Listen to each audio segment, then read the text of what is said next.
Hey guys, welcome back to the channel. I wanted to get your opinion on something. We'll make this a little short video. I want to give you some history on this truck and ask your opinion. I paid $1,100 for it probably back in September. I bought it under the pretense that it had a busted flex plate flywheel. And I was told that they had driven the truck around the block twice and started making a noise, and they parked it.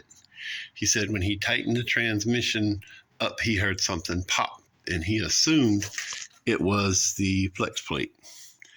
Okay, well, I think if you broke the flex plate, you'd hear it from the start. But anyway, he sold it to me under that pretense that it had a busted flex plate.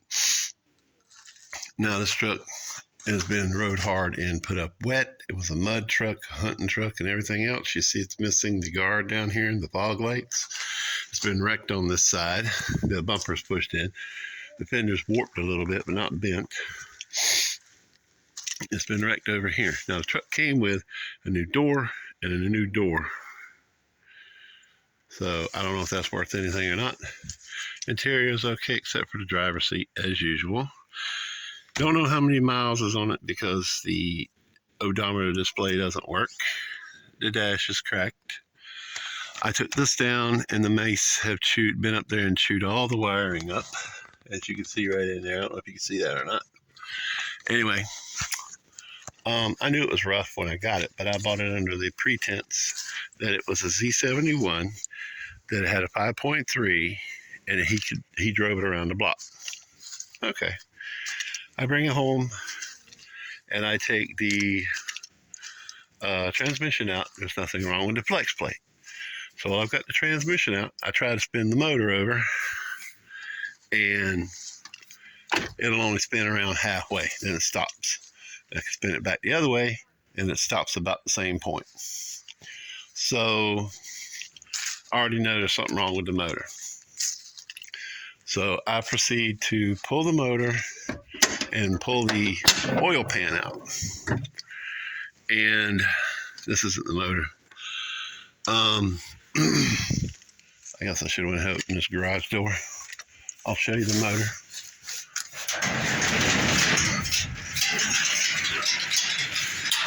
A lot of these parts came with it. A lot of them didn't. This isn't the motor that came with it. This motor came with it, but this was the original motor that was in it. You see the push rod is busted right there on the camshaft. I don't know if you can see that or not. Anyway, this is the motor that came with it. And you can see down in there, there's no piston. And I know you can't see it down in there, but it ate up the bottom of the block. Anyway, so to make a long story short, the piston rod busted and bammed up the inside of the engine. The wrist pin was on the windage tray in the bottom of the engine. Also, a transmission case right there. It came with a second transmission that was messed up as well. The case was banged up and everything else. This is my other car. It no longer works. Anyway, back to the story of the truck. I replaced the engine. I got lucky. I got this engine for $200. I drove it for a while, and the head gasket was blown. So I swapped the heads on it with the ones that were on the other engine because they actually were rebuilt. He said the engine had been rebuilt. The engine had not been rebuilt, but the heads had. So I swapped the heads out. This engine's been doing good since then. But now, back to the transmission. He said that he drove the car around the block twice. Okay, when I pulled the transmission out, I cleaned out the oil pan, and there were leaves in it. The transmission fluid was this pink, foamy looking color. So there was water in the transmission. It had been sitting in the yard, and there's no way he could have been driving it because the transmission pump was busted, so he couldn't drive it. So he told me a lie. Okay, so to me, he lied. But does that constitute enough that he scammed me? And that's my question is, do you think I got scammed, or do you think I got a deal at $1,100 for this truck? Overall, the body's not in bad shape. Well, it's banged up, but it's not rusted out or anything. I can fix it. But I'd spend $200 on a motor and probably another $200 on parts to get it running. The transmission I had to rebuild, which cost me about $700 in parts because I put a new torque converter in it because the other one was full of fluid. And I put all new clutches, everything, the whole 9 yards. It has the beast in it and everything, okay? So, anyway, it runs great.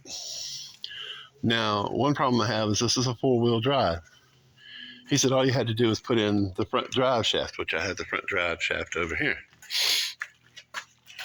It needs new U-joints. I'll do that later. But the problem with the four-wheel drive is that drive shaft, the encoder motor is missing off the differential, and you can't shift the differential to shift it into four-wheel drive to the front chassis. Then on top of that, the wiring harness that goes down right here, as you can see, I don't know if you can see this right here is the wiring harness, goes down the frame to where the differential is, the transfer case. I keep calling it differential, it's the transfer case. The transfer case wires at the frame have been cut off. So now I have to replace that wiring harness. That's probably $150 if I can find one. Now, like I said, do you think I got scammed, or do you think I got a good deal at $1,100? I mean, I put a lot of money back into it, probably 2 times more than what I paid for it, but it's a good running truck. Still needs some work.